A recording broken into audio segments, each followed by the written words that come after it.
What would you do if the one person you trusted to have your back was the one holding the knife? The screen of my phone glowed at 2:17 a.m., a single, unsolicited message from a number I didn't recognize. It a name I knew all too well, Chloe, my wife's best friend. The text was short, a digital shard of glass aimed at the heart of my world. I can't watch this anymore, Mark. You deserve to know. Ask Amelia about the client dinners at the Viceroy Hotel on Rush Street. My world didn't just crack, it atomized. Every late night, every vague excuse, every cold shoulder suddenly snapped into a horrifying perfect focus. I was standing on the edge of a canyon I never knew existed, and a single text message had just pushed me over the edge.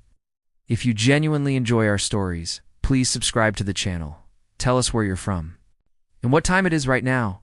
It's always fascinating to know how far our story flows. For a year, Amelia had been distant. It started subtly. It's the way she'd angle her phone away from me, the sudden need for privacy on calls she used to take on speaker. She'd come home from her high-powered marketing job in downtown Chicago, smelling of a perfume that wasn't hers, a faint, expensive scent I couldn't place. When I'd ask, she'd laugh it off. Oh, that's just Sarah from accounting. She practically bathes in it. Her excuses were always plausible, always delivered with a dismissive wave of her hand that made me feel small for even asking.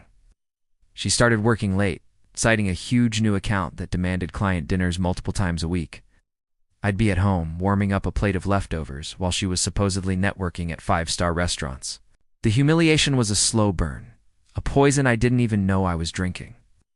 She made me feel like my concern was an accusation, my questions an insecurity she didn't have time for.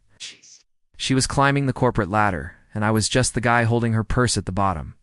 The discovery wasn't a single event. It was a slow, agonizing bleed.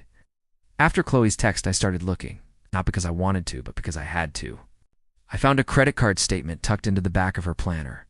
The Viceroy Hotel, Rush Street.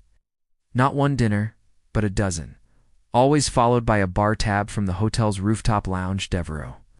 Then there were the receipts from luxury stores on Michigan Avenue jewelry, a man's walk-items I'd never seen. The coldness from her became a weapon.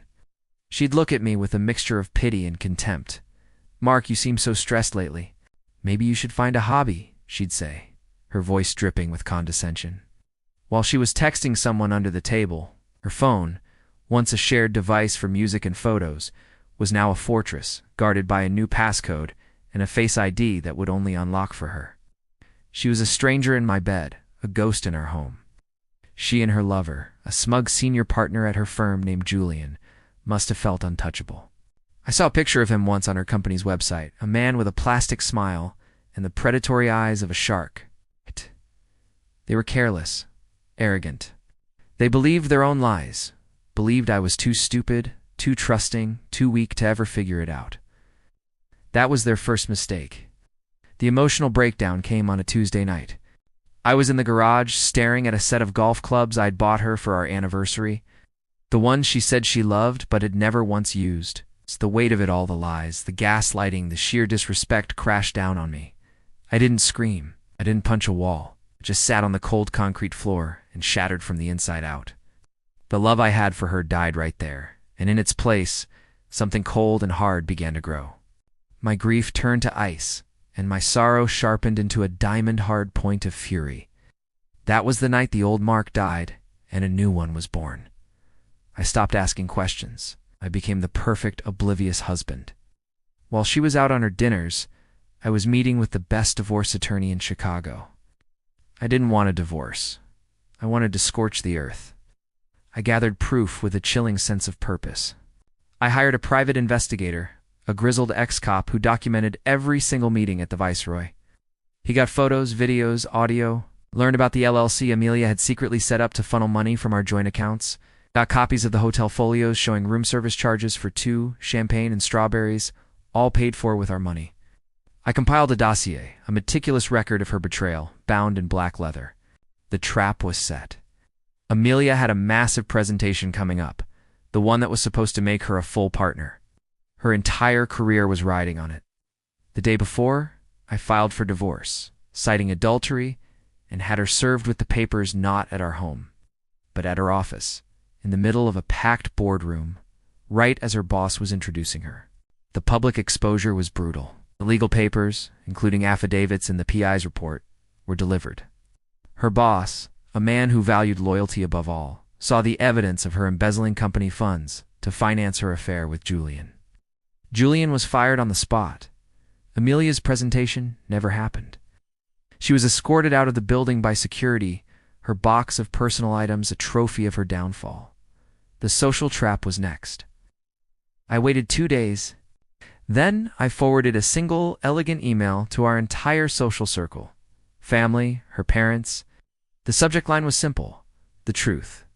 Inside was a link to a password-protected website I had built. The password was Viceroy. The site contained it all: the photos, the bank statements, the hotel receipts. It was a digital monument to her lies. She was ruined. Her family was disgusted. Her friends were horrified. She was a social pariah overnight. She tried to fight it, of course.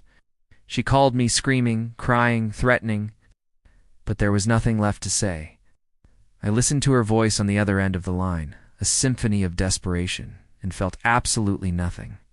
The divorce was a formality. She got nothing. The judge, after reviewing the evidence of her financial infidelity, awarded me the house, the savings, everything. She was left with her debt and her shame.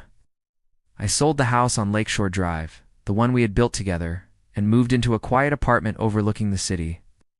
Sometimes, late at night, I look out at the endless grid of lights, a city full of stories, and I think of her. I don't know where she is now, and I don't care to know. The revenge wasn't loud or explosive. It was a quiet, precise demolition of a life built on lies. I poured her a glass of water, and she drank it without a word, her hands shaking, her eyes hollowed out by the abyss she had created for herself.